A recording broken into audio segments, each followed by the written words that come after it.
இப்போது புதிய அறிமுகம் ஆச்சி ஹோட்டல் சாம்பார் 50 கிராம் ரூபாய் 20 மட்டுமே. அவனியாபுரம் ஜல்லிக்கட்டிற்கான இறுதிக்கட்ட பணிகளை மாவட்ட நிர்வாகம் தீவிரமாக மேற்கொண்டு வரும் நிலையில் அதுகுறித்து நியூஸ் தமிழ் தொலைக்காட்சிக்கு அமைச்சர் மூர்த்தி, ஆட்சியர் உள்ளிட்டோர் அளித்த பிரத்யேக தகவல்களை தற்போது பார்க்கலாம்.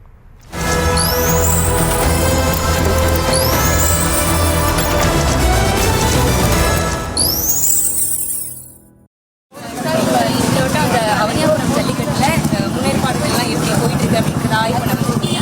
இந்த வருஷம் என்ன மாதிரியான ஏற்பாடுகள்லாம் செய்யப்பட்டிருக்கு? வருஷத்துக்கு வருஷம் அட்வான்ஸாக எல்லாமே பண்ணிட்டு இருக்காங்க. போன வருஷம் வலை கட்டியிருந்தாங்க, இரும்பு இது போட்டிருக்காங்க. முதல் நாள் நாளைக்கு முடிகிறத இன்றைக்கே முடிச்சுட்டாங்க. கொஞ்சம் முன்னுக்கு மட்டும் நைட் வரைக்கும் கொஞ்சம் இருக்கும். அதனால் எல்லா ஏற்பாடும் அட்வான்ஸாக ரொம்ப நல்லாவே முடிச்சிருக்கு மேடம். இந்த வருஷம் வந்து எத்தனை காளைகளை அவிழ்த்து விடுறதா ஒரு பிளான் இருக்கு சார்? அது கலெக்டரில் சொல்லுவோம், 1000 to 1100 பண்ணுற மாதிரி பண்ணுவாங்கன்னு நினைக்கிறேன்.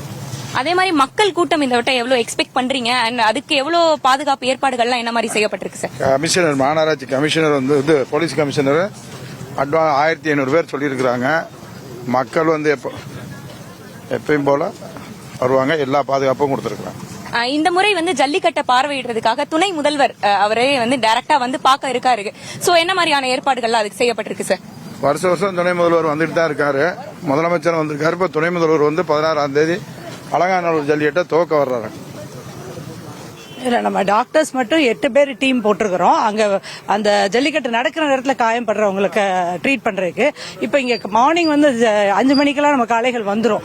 அந்த டைம்ல அசம்பிள் பாயிண்ட்ல வந்து லாஸ்ட் டைம் கொஞ்சம் முட்டி சேதாரம் வச்சு, அதனால இந்த தடவை இங்கே ஒரு கேம்ப் ஒன்று மெடிக்கல் கேம்ப் போடுறோம். பிளஸ் ஒரு ஆம்புலன்ஸ் நிற்கிறோம். மொத்தம் அவனியாபுரத்துக்கு மட்டும் 14 ஆம்புலன்ஸ் நம்ம நிறுத்துறோம் வேரியஸ் பிளேசஸ்ல. அதே மாதிரி டாக்டர்ஸ் டீம் வந்து 8 பேர் அங்க இருக்கிறாங்க. இந்த assemble point and collection point, end point 2 இடத்துலயும் ஸ்பெஷலா மெடிக்கல் கேம்ப் இந்த தடவை போடுறோம். நம்ம காவல்துறையை பொறுத்த வரைக்கும் 2200 பேர் வந்து காவல் பணியில் ஈடுபடுவாங்க. முதல்ல அந்த அசம்பிளி பாயிண்ட்ல இருந்து காளைகளை வந்து ஒழுங்குபடுத்தி, இது எல்லாமே பேரிகேடிங் சிஸ்டம் தான், டபுள் பேரிகேடிங் சிஸ்டம் போட்டிருக்கோம். ஆரம்பத்திலிருந்து அதை பேரிகேடிங்ல கொண்டு வந்துட்டு வாடிவாசல் வரைக்கும் வரும். வாடிவாசல இருந்து கலெக்ஷன் பாயிண்ட் வரைக்குமே வந்து 2 சைடுமே வந்து இந்த முறை ஸ்டீல் பேரிகேட் போட்டிருக்காங்க. ஸோ அதை அனைத்து விதமான பாதுகாப்பு நடவடிக்கைகளும் இதை பற்றி எடுத்துக்கப்பட்டிருக்கு. சின்டெக்ஸ் டேங்க் கிட்டத்தட்ட ஒரு 25 சின்டெக்ஸ் டேங்க் 1500 லிட்டர் டேங்க் வைக்கிறோங்க. மொபைல் டாய்லெட்ஸ் வைக்கிறோம் வர மக்களுக்கு. Plus full arrangements, barricading arrangements. இந்த தடவை பார்த்தீங்கன்னா கிட்டத்தட்ட 1.8 கிலோமீட்டர்ஸ்க்கும் நம்ம வந்து அயன் பேரிகேட்ஸ், இரும்பு ரயில் வந்து நம்ம வச்சிருக்கிறோம். பிளஸ் நம்ம டெய்லி பேசிஸ்ல நம்மளுடைய டீம் ஃபுல்லா இங்கே தான் வேலை பார்த்துட்டு இருக்காங்க. சானிடேஷனும் என்ஷூர் பண்ணிடுவோம். அன்னைக்கு வந்து அடிஷனலா ஒரு டேப் பாயிண்ட், அதாவது நம்ம தண்ணி கொண்டு வந்து சின்டெக்ஸ்ல ஊத்தாம தண்ணி லைவா டேங்க்ல இருந்து வரத்துக்கும் நம்ம ஏற்பாடு பண்ணிருக்கோம்.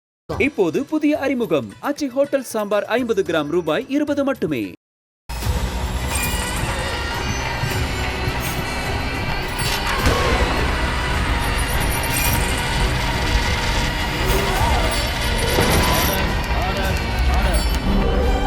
நிகழ்தகவு குற்றங்களின் மறுபரிமாணம். நாள்தோறும் இரவு 10 மணிக்கு இணைந்திருங்கள் நமது நியூஸ் தமிழ் தொலைக்காட்சியோடு.